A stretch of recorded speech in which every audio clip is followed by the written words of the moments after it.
타인에 대한 배려, 공자, 논어.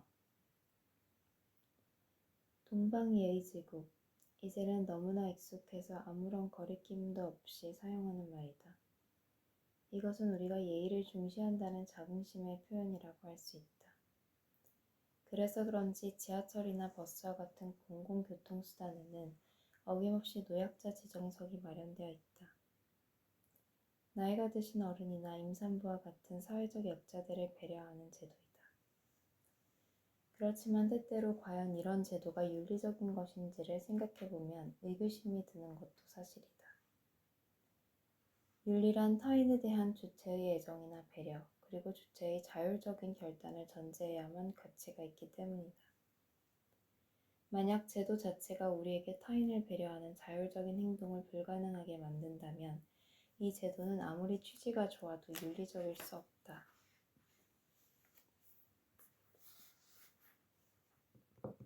어느 날 한 여학생이 비어있는 노약자 지정석을 두고 식은땀을 흘리며 서 있었다. 곁에 서 있던 나는 측은해서 노약자 지정석에 앉으라고 이야기하자 몸이 불편한 그 여학생은 얼굴을 붉힐 뿐 앉으려고 하지 않았다. 내가 보았을 때 그 당시 전철 안에서 가장 보호를 받아야 할 사람은 바로 그 여학생이었다. 그럼에도 불구하고 여학생이 노약자 지정석에 앉지 못하는 이유는 무엇일까? 그것은 여학생이 전철 안의 어른들의 시선, 특히 노약자 지정석에 미리 앉아있는 나이 든 사람들의 시선을 내면화하고 있기 때문일 것이다.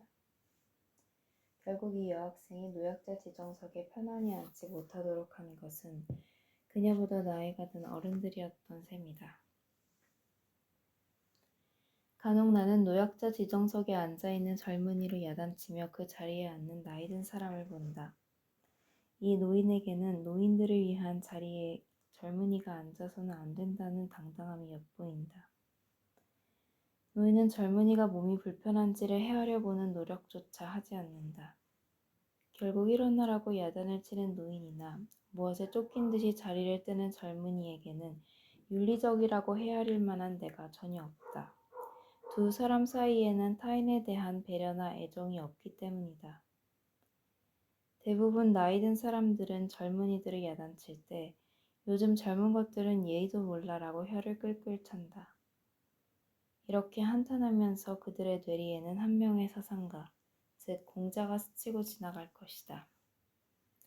논어를 넘겨보면 공자도 자신이 살던 춘추시대가 무례한 사회, 즉 예가 없는 사회라고 탄식한다.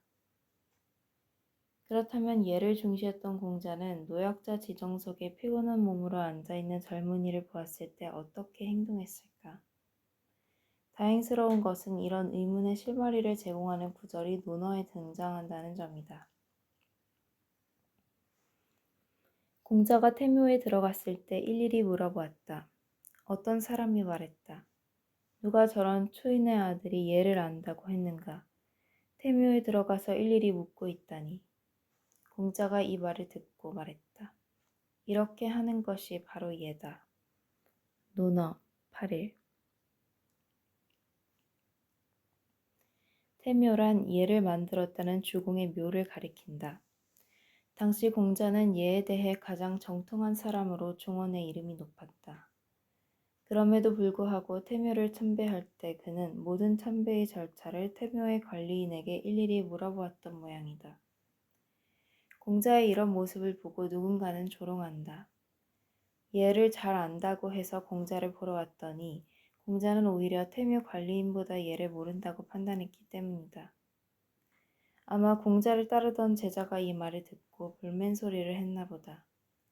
선생님은 태묘 참배 예절에 대해 누구보다 더 잘 알고 있는 분입니다. 그런데 왜 그렇게 행동을 해서 저희를 창피하게 만드시는 겁니까? 이때 공자의 대답이 압권이다. 태묘에 들어왔으면 태묘 관리인에게 일일이 물어보는 것이 바로 예라는 것이다. 공자는 태묘 관리인의 마음을 헤아리려고 했던 것이다. 분명 공자는 태묘 참배 예절을 정확히 알고 있었다.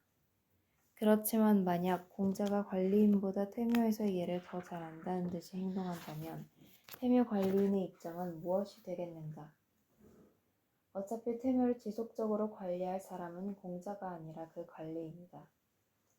공자는 그가 자긍심을 갖고 태묘를 관리할 수 있도록 배려해야 한다고 판단했던 것이다. 결국 지역적인 예식 절차보다 공자가 더 신경을 쓰고 있었던 것은 태묘에서 만난 관리인에 대한 배려였던 셈이다. 이런 공자의 정신은 서라는 윤리강령으로 요약된다. 자공이 물었다. 평생 동안 실천할 만한 한마디 말이 있습니까? 공자가 말했다. 바로 서다. 자기가 바라지 않는 일은 남에게 행하지 말아야 한다. 논어, 미령공. 자공이란 제자가 평생 동안 실천할 수 있는 행동 강령을 물어봤다. 그러자 공자는 서라고 이야기한다. 서는 그가 부연한 것처럼 자기가 바라지 않는 일은 남에게 행하지 말라는 명령으로 풀이할 수 있다. 이제 우리는 공자가 참배 예절을 일일이 태묘 관리인에게 물었던 이유를 분명하게 알게 되었다. 먼저 공자는 참배 예절을 주관하는 관리인이 가장 싫어할 만한 일을 숙고했던 것이다. 그것은 바로 누군가가 자신이 주관해야 하는 일을 자신보다 더 능숙하게 수행하는 것이다. 마치 관광 가이드가 제일 싫어하는 사람이 자신이 소개해야 할 곳을 자신보다 더 잘 알고 있다고 떠들어대는 여행자인 것처럼 말이다. 공자는 자공에게 알려주었던 서라는 행동 강령을 태묘에서 그대로 실천한 것이다. 공자에게 예절은 중요한 것이다. 그는 꿈에서나마 예를 만들었던 주공을 만나길 기대했을 정도였다. 그렇지만 그에게 있어 타인에 대한 섬세한 배려가 없다면 예절은 아무런 쓸모가 없는 것이었다. 바로 이런 통찰 때문에 공자는 예절의 맹목적인 추종자가 아니라 최초의 동양 철학자로 남을 수 있었다. 이런 공자가 노약자 지정석이란 제도를 기계적으로 따르고 있는 우리의 모습을 보면 어떤 생각을 할까? 아마 그는 서글픈 마음을 금치 못할 것이다. 공자의 눈에는 동방예의 지국에는 맹목적인 예절과 제도만이 있을 뿐 서로의 마음을 헤아리려는 섬세한 감수성과 애정이 보이지 않을 것이다. 동방서지국으로 거듭나지 않는다면 동방예의 지국은 자랑이라기보다 우리의 치부가 될 수밖에 없다.